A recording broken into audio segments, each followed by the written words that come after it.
Hey everybody, we're going to talk about Concert Contest Festival Tour. It's the day after our competition that we have for high school choirs here called the Red River Sing-Off, which is why I'm dressed so casually because I worked hard and wore a suit all day yesterday. The thing about competitions, festivals in general, but competitions especially, is that they're subjective measures. Right? You human beings are going to go up on stage and you're going to perform, and other human beings are going to subjectively measure and decide whether that's superior or excellent or good, whether it's 95 points or 85 points or 78 points out of 100.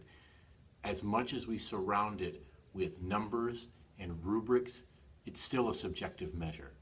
This is important to understand because in certain parts of the country, more and more becoming this one, some administrators and for sure the public and the community and your parent organizations are viewing competition and contest as if they are legitimate markers of your program. And of course I don't agree with that. As I hear from my brother and sister-in-law who've been teaching in Texas for quite a while about teachers being reassigned or losing their jobs because of contest scores, that sort of thing drives me a little bit crazy. Anyway, we'll get back to that. Well, let's start with Phillips, and as always, I appreciate his thoughtful grouping of these topics together because they all go in under the heading in Chapter 11 of organizing performances. Because of course, contest, festival, tour, competition, those are all extensions of your own hometown performances, your concert season. So start the chapter with some general information that almost all of you probably know already, but as always helps us view it from a new perspective and make sure that we're doing everything that we need to be doing, that we ought to be doing. After all, your public performances, they are, in a sense, they should be the ultimate public assessment of your program. We both know that you have to do a more formal musical assessment where you're not performing, because when your groups perform, most of the time you're conducting, so you can't truly be an assessor. And if you want to assess just based on videotapes of your performance, that worries me too, because I can't stand watching my videos.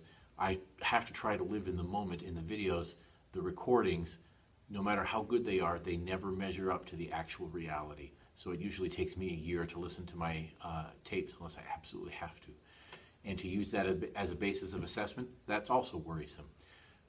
Finally, we want our assessment to be based in real musical learning and to be individual, to be helpful, right? And so to assess your entire choir on how they did at the concert last night, it's not a very authentic assessment. So knowing this, knowing that our public performances may not be our ultimate assessment, but in the public's eyes, it's their assessment of us. And of course, they are a central, inescapable part of why we're teaching music. It's not the everything. The everything is that our students become literate musicians who can make music. By reading music, they can make music without you someday, but that's the ultimate goal. But they demonstrate this by performing together, working together towards this larger goal, which is a public performance. When it comes to festival, contest, competition, tour, let's first of all define terms. Festival being some way of bringing together more people from outside of your community or somehow getting a larger community involved. As mentioned in Phillips, there are two things of what we're talking about. Complete choirs go to perform something for each other and then hopefully together, as simple as an exchange concert, right? I loved these things, and it's one of my big regrets that I haven't been able to crack the code as to how this should happen more. Because we were on the outskirts of Boston, occasionally we get a call from somebody who says, look, I'm from South Dakota, my choir's coming to Boston, We'd love to stop by your rehearsal, sing for you. You sing for us, we'll sing for you. Let's find a piece that we both know, sing it together. That's a huge benefit to my students. Huge. Not just the repertoire, but hearing what students sound like from another part of the country. Just meeting students from another part of the country. Maybe we all smile about their accents, just like they're smiling about our accents when they get back on the bus. That's a cultural and musical exchange that's invaluable. And I wish there was a better way to make those things happen. A Match.com for choirs, something like that. Trademark Josh Nanestad, don't steal my idea, unless you're going to give me partial credit and you do all the work. That would be okay with me. Festivals then, so complete choir festivals where three choirs from the same district get together, they sing individual parts at the beginning, and then they do a major work together. Love it. Great stuff. All right. The second kind of festival we're talking about is where certain members of your choir go to join certain members of 20 other choirs and create a massed choir. So obviously we're talking about region, district, and state choirs, or other independent sort of things that happen like this. Those are harder to prepare for because it naturally involves preparation outside of your ensemble rehearsal, because it's just a couple of your students, it's not all of your students. All of these things can be considered this type of mountaintop experience, something that your students will actively recall and hopefully inspire them to go on and learn more new different things. Even the simplest exchange concerts, all the way up to All-State, has the benefit of your students singing for somebody else. And I say that in kind of a flip way, but of course they benefit from singing with you. But all of us benefit from teaching, learning, performing, singing, and interacting with more than just one person. Otherwise, your singers, and maybe your singers love you, which is great. Hopefully that does happen, right? But more, we want them to love music. Because if they just love making music with you and nothing else, then it's become a cult of personality, and as soon as they graduate from your school, it's likely that they're done with music. And that's not our goal, right? I hope that's not your goal. That's not my goal. All right? I want them to go on and be independent musicians and live their lives as musicians. That's what we're looking for. Now, contest. We go to state contest. Almost all of us do. It's, again, a rubric, a marking that your administrators look at and say, well, this is great. They get ones at contest or they get twos at contest. It worries me that we place so much emphasis on it. However, it is like all of these other formats. It provides direction and motivation to your ensemble as the year goes on, right? If they all know that this is what we do at this time of the year, we go to region, we try to get that one, we try to go to state, then it helps unify your direction. So read what Dr. Phillips says, which is naturally kind of vague because contests are different in each of the 50 states. And on the discussion boards, we'll talk more specifically, we'll talk about good stories and horror stories from going to contest here in Oklahoma and in Texas. Finally, let's talk about competition. Again, we just hosted a competition here last night. A certain number of invited choirs and adjudicators, and they got their mini clinics and all of that. But then at the end, we tallied them all up and we said, well, this is the order everybody came in. They got a ranking and a rating. A ranking meaning that one choir was number 1 and one choir was number 2, etc., etc. Also a rating in that one choir was marked superior. The other 5 choirs, by quirk of accident, were all marked excellent. So we had 5 excellents and 1 superior. Rankings and ratings are valuable for your choirs for different reasons. You strive for that superior ranking, and wouldn't that be great? That superior rating, and everybody knows that's what you're going for. Ranking,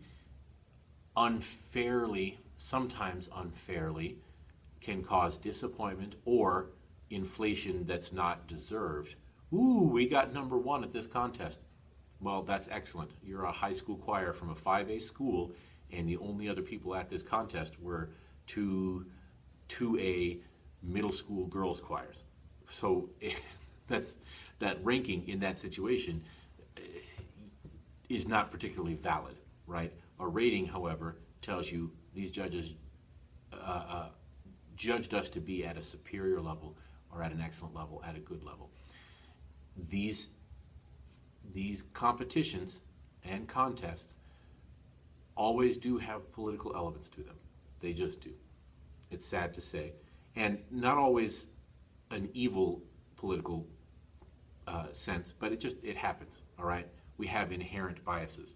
I was looking today at all the judges' sheets from this festival, 3 judges yesterday, and we had a couple of choirs that were judged with a very wide spread. We had one judge crankier than the others, or more particular, and so I'm looking at 16 to 18 point spreads. That's what happens. In one particular case, the judge that ranked so much higher, well, it was a choir with which that judge was quite familiar, and I happen to know that they've known each other for 20 years. Was that an explicit case of somebody saying, I'm going to help out my friend and rank their choir higher?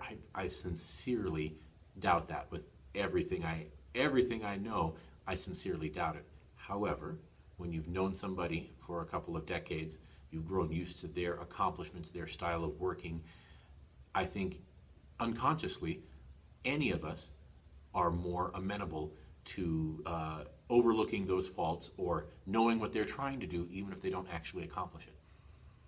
Competitions, contests are inherently political. They are subjective, they are not objective, which is why I love to do the festival situation. I love to call up my colleagues across town and say, can we get together and do this Schubert Mass that neither one of us could afford on our own, but together we could hire an orchestra and we could really do this right. I love that. The only thing I love more than that is making it a community event and, bringing a college choir together with a high school choir together with a children's choir and getting faculty involved in the orchestra. Those of you who know me by now know that this is what I wrote my dissertation on, intergenerational projects, and we'll talk about that in a few weeks. I encourage you, whatever these things are, whatever level of these things you're going to, from just your hometown concerts all the way up to competitions, to keep in mind your mission statement and does it satisfy the educational goals? Because after all, they're all just different varieties of a public performance. And if having a ranking of number 1 or number 2 or number 3 does not serve your educational goal, then decide whether that's important to you.